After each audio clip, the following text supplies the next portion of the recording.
Hello friend, आप सभी लोग कैसे हैं। देखिए, इस समय पर हम लोग ये जो है पाठ संख्या 7 है। ये पाठ संख्या जो है 7 है। प्रश्नावली 4.1 के प्रश्न संख्या 1 का हम लोग अध्ययन कर रहे हैं। उसमें जो है इसके 6 प्रश्नों को मैंने जांच करके अच्छे तरीके से बता दिया है कि कौन द्विघात है और कौन द्विघात नहीं है। तो अब जो है इसमें प्रश्न संख्या 6 को हम लोग बनाएंगे। ठीक है, यहाँ पर जो है हल 7 नंबर, ये देखिए यहाँ पर पहला बना चुके हैं जिसमें a+b के होल स्क्वायर सूत्र का प्रयोग किया गया था। पहला पार्ट का वीडियो था और इसमें जब 6 नंबर हम बना रहे थे तो उसमें a-b के होल स्क्वायर के सूत्र का प्रयोग किया गया था। अब जो है 7 नंबर को हम लोग चेक करेंगे कि यह द्विघात है कि नहीं है। देखिए 7 नंबर क्वेश्चन जो है यहाँ पर ऐसे मैं 7 नंबर रोमन अंक में लिख दे रहा हूँ और सबसे पहले जो है हम लोग सवाल को उतारेंगे। ये जो सवाल है इसे मैं यहाँ पर लिख रहा हूँ, x + 2 का होल क्यूब बराबर 2x और x² - 1। आपको ये बताना है कि जो यह प्रश्न लिखा गया है क्या ये द्विघात समीकरण है। देखिए, देखने पर तो ऐसा लग रहा है कि चर के उच्चतम घात 2 है, लेकिन आप इसे हल करके बताएंगे कि ये द्विघात समीकरण है कि नहीं है।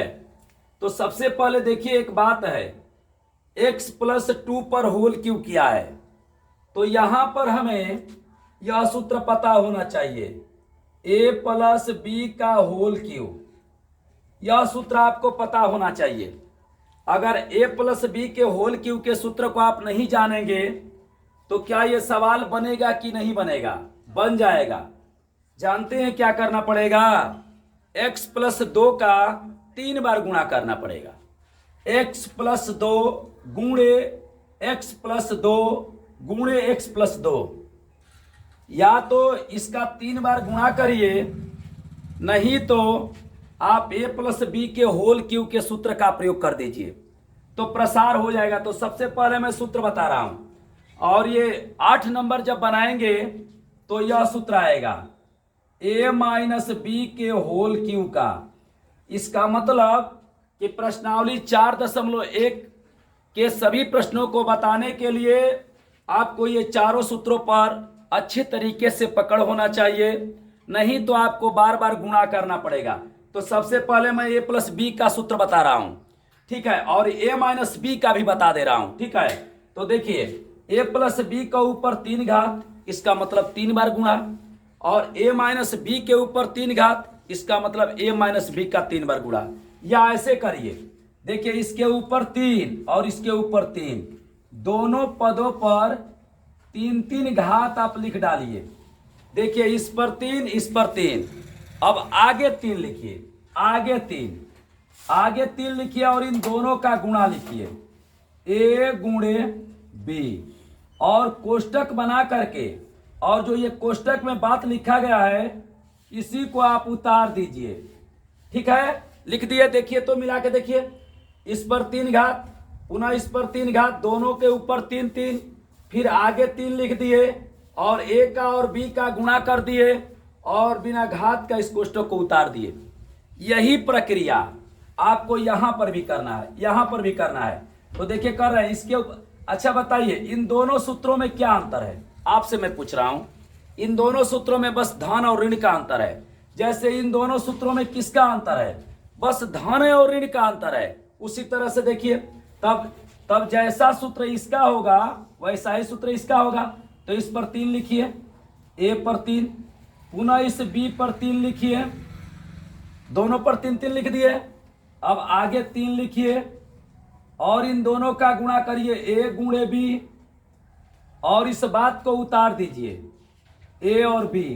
अब एक बात मैं बता रहा हूं आपको, बहुत ही बढ़िया बात। देखिए अब मिला करके देख लीजिए, आप दोनों का सूत्र a पर 3 तो a पर 3, b पर 3 तो b पर 3, आगे 3 तो आगे 3, a ए बी, बी कोष्टक में ए बी और कोष्टक में ए बी, अर्थात देखिए, और ये प्लस है ना, तो प्लस वाले में हर जगह प्लस कर दीजिए और माइनस वाला में हर जगह माइनस कर दीजिए।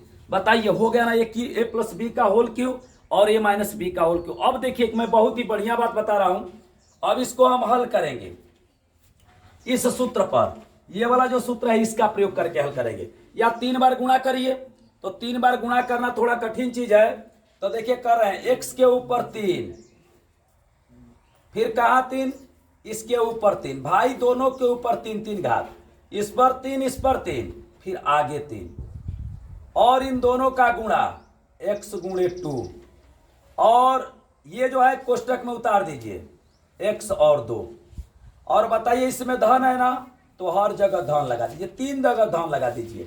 आप इसमें गिनेंगे ना, तो x को मैं 3 बार लिखा हूं, देखिए 1 बार 2 बार 3 बार, और 2 को भी 1 बार 2 बार 3 बार, और देखेंगे तो 3 3 घात भी लिखे हैं। अब यहां बराबर लिखिए, इसको उतार दीजिए या गुणा कर दीजिए, इसका इसमें गुणा कर दीजिए, 2 और इसके आगे 1, इसके आगे धन, इसके आगे धन, तो धन होगा।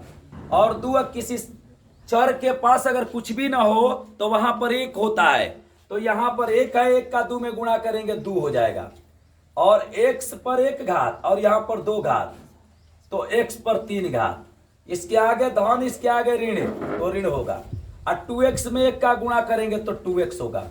बताइए सही है ना, 1 का किसी भी संख्या में गुणा करते हैं तो 1 आता है। अब आगे देखिए, अब इसको देखिए, x के ऊपर 3 घात प्लस इस 2 का 3 बार गुणा करिए, 2 दूना के 4 दूना के 8, तो यह हो जाएगा 8। और देखिए धन है धन है धन है, तो धन हो जाएगा, और 3 में 2 का गुणा करेंगे तो 6 हो जाएगा, x को उतार देंगे। अब उसके बाद क्या करेंगे कि ये कोष्टक वाला उतार देंगे, x प्लस 2 बराबर ये 2x पर 3 घात माइनस 2x। समझ रहे हैं क्या कर रहे हैं, इसको तो इसमें गुणा किए, लेकिन ये मैंने गुणा किया तो ये आया, इसको मैंने उतार दिया। अब क्या करेंगे, देखिए जो है मैं बनाता हूं उसको चरणवार तरीके से, ताकि एक एक पॉइंट को आपको अच्छे तरीके से समझ में आए। हम लोग क्या कर रहे हैं, तो यह पता कर रहे हैं कि जो प्रश्नावली 4.1 में जितना भी समीकरण दिया गया है, क्या वह द्विघात समीकरण है। तो चर पर अगर उच्चतम घात 2 हमें दिखाई देगा तो वह द्विघात होगा। अब देखिए इसको उतार दीजिए, x पर 3 प्लस 8 धन, इसका गुणा करिए, धन में धन का गुणा होगा धन, 6 यहां पर 1 है तो 6, x में x का गुणा करेंगे तो x स्क्वायर हो जाएगा, धन में धन का गुणा करेंगे धन होगा, 6 में 2 का गुणा करेंगे 12 होगा, इस चर को उतार दीजिए x। अब देखिए बराबर कि इन दोनों को देखिए, इसको गुणा कर दिए और इन दोनों को पक्षांतर करके इधर लाइए, तो ये धन में है ना, इधर आएगा तो ऋण में हो जाएगा, 2x पर 3 घात, और ये आएगा तो क्या हो जाएगा प्लस 2x, और बराबर क्या हो जाएगा 0। बताइए बात आपको समझ में आ रहा है कि कोई दिक्कत है। ये कह रहा है ना कि आप जांच करके बताइए कि ये द्विघात है, तो देखने पर तो चर पर 2 घात है, तो ये द्विघात है, लेकिन कह रहा है कि आप हल करके बताइए, और कभी भी आपको पढ़े प्रश्न मिले तो आप उसे हल करिए, तभी आप द्विघात बताइए। नहीं तो देखने में लगता है कि द्विघात है, लेकिन कभी कभी वह द्विघात नहीं रहता है। इसे देखिए, x पर 3 घात और यहाँ x पर 3 घात, तो यह धन में 1 है और यहाँ पर ऋण में है 2, तो ये धन वाला ऋण 2x क्यू में जुट जाएगा, या 2x क्यू में ले, एगो धन वाला निकाल दीजिए तो बचेगा माइनस x पर 3, क्योंकि यह 2 था उसमें से एक धन वाला निकल गया। अब देखिए 2 घात हो गया, अब एक 3 घात हो गया, अब 2 घात को देखिए तो 6x पर 2 घात। अब देखिए यहां पर कहीं 6x पर 2 घात वाला है, चर पर 2 घात, तो इसको उतार दीजिए, 6x स्क्वायर। देखिए 3 घात हो गया, 2 घात हो गया, अब चर पर 1 घात वाला देखिए, तो देखिए 12x पर, ये चर पर 1 घात है और यहां पर चर पर 1 घात है, तो 12 यह और 2 यह, 12 2 14, 14x हो गया। अब अचर देख लीजिए, सिर्फ 8 है, अब कहीं नहीं 8 है, प्लस 8 अब बराबर 0। अब देख करके बताइए कि क्या ये द्विघात है। देखिए ये द्विघात नहीं है। आप देख लीजिए, जो आप यहां देख करके बता रहे थे कि द्विघात है, यहां पर देखिए इसमें चर की उच्चतम घात 3 है, तो ये द्विघात नहीं है, ये त्रिघात है। ये क्या है, तो त्रिघात है। तो आप ऐसे कर देंगे इसे, और ऐसे करके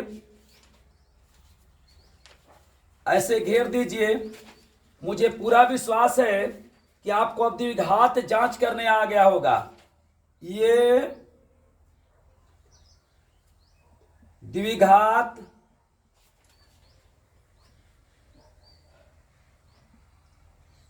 समीकरण नहीं है। ठीक है, तो अब इसमें का एक पार्ट और बचा है जो 8 नंबर पर है, उसे हम लोग नेक्स्ट अगले पार्ट में बनाएंगे।